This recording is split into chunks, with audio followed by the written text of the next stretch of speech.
کہ اندازہ یہ ہے کہ 7 سال بعد 2028 کے بعد 2028 میں 2028 میں دنیا کی سب سے بڑی معیشت ہوگی روایتی پیمانے سے ماپا جائے. بعض لوگ تو کہتے ہیں اب بھی بڑی ہو چکی ہے, ان کے پاس ہی فالتو سرمایہ, امریکہ کے پاس تو کوئی فالتو سرمایہ نہیں, وہ تو زوال کی طرف گامزن ہے.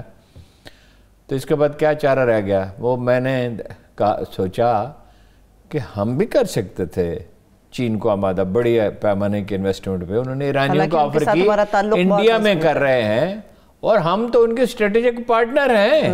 ہماری تو انہیں فکر ہے اور ہمیں ان کی فکر ہے, اور ہمارے ہاں تو اتنا باہمی اعتماد ہے. مجھے یاد ہے مرحوم فاروق گیلانی جوائنٹ سیکرٹری ہوتے تھے فائنانس کے, وہ گئے تو ان سے ایک چینی لیڈر نے کہا آپ ہمارے لیے اتنے ہی اہم ہیں جتنا اسرائیل امریکہ کے لیے اسرائیل ہے. ہم بھی کر سکتے تھے, لیکن دیکھیے انہوں نے تو فٹافٹ مودی صاحب نے اپنے منہ نیچے کر لی کہ بھائی یہ برف کا صحرا ہے, اس کا کیا ہے, یہ تو بعد میں بھی کسی وقت اٹھایا جا سکتا ہے مسئلہ, لیکن یہ کہ لوگ بھوکے مریں گے.